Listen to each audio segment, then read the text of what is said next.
Today she is visiting Samson Parkati and Glenn Ramker, two of her field workers. Hi, Len. Hi, how are you? Nice to see you. Hi, Sam. Hi. Nice to see you again. Nice to be here. What a day. It's me. It's Samson's knowledge of the local language that will help get the message through to the local people. Well, I mean, what a day. Lindy hopes that this new way of working can be replicated throughout South Africa. Do you know where the other nest is? Do you know where the other A year ago, Samson joined up with Glenn Ramker, who had been working in the small town of Vakkerstrom for 9 years. You'll know how to get to that nest again. Yes, I know. I've got my markings. I was really interested in birds and in nature and everything. That was how I got to be involved in conservation. I came to Glenn and asked her if I can help her with the crane. So then she was happy about that. That's why I started helping her. And then in August last year, in 2001, I was being offered the position of being an assistant field officer in this area. The most important part of the work really is creating an awareness amongst everybody of the wonder of having these birds around still and looking after them for a future for them and for us.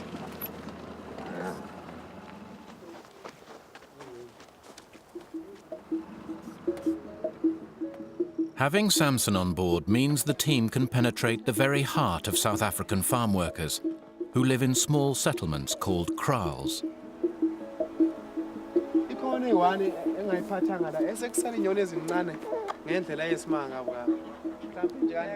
The posters and stuffed animals help to educate the locals about the importance of protecting cranes. Actually, what I'm trying to tell them about is to talk about the poison, because this is one problem with our cranes, as well as hunting, because in the rural areas people have dogs that they use for hunting. So it's poisoning, hunting, looking after wetlands, and also the way in which they can help us and help the crane at the same time. If people weren't hungry, maybe they wouldn't poison the cranes to eat them. If they weren't poor, they wouldn't go out and take eggs and crane chicks to sell to bird traders. So really our role is to look at the social issues as well as the conservation issues, and to link what is causing the problems, and then to try and look at the socio-political scenario and see if we can somehow combine the two. Akulunganga ukuthi unangizane udle into enani enobuthi ngoba kwawena ngaphakathi ifike ikunikeze inkinga. When you look at what we do, it's all about people, and it's all about the ecosystems that support both people and the birds. And it's very, very important that I think that we get this across.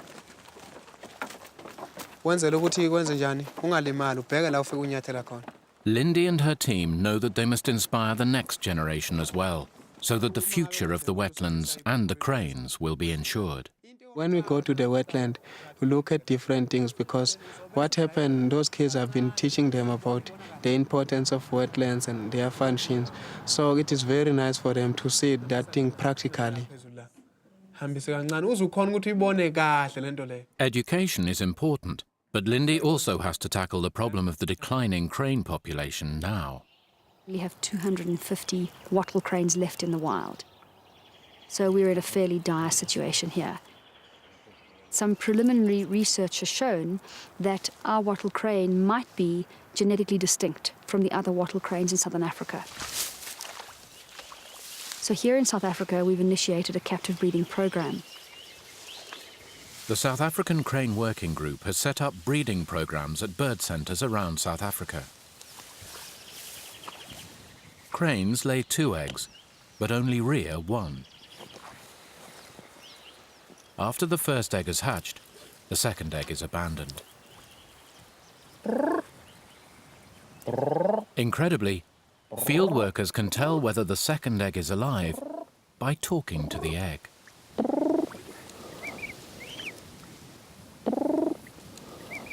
You can definitely hear it's alive, and there's even a bit of movement.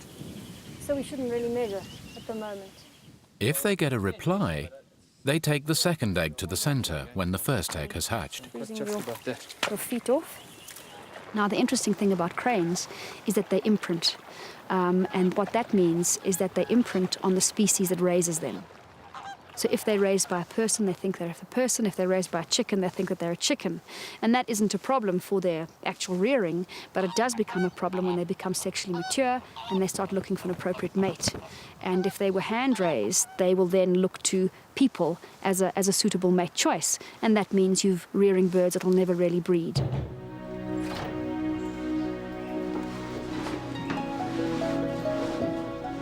It may seem peculiar, but this pantomime outfit is crucial to the successful rearing of the chicks. It's vital that the chicks are only exposed to people dressed as crane mothers. The chick minders must be as dedicated as the real thing. As the birds mature, they need to be exercised regularly for about 5 hours a day.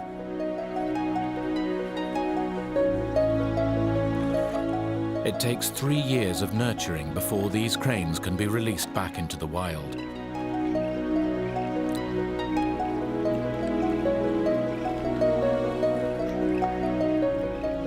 Eventually, this chick will be placed in healthy wetlands already watched over by the team.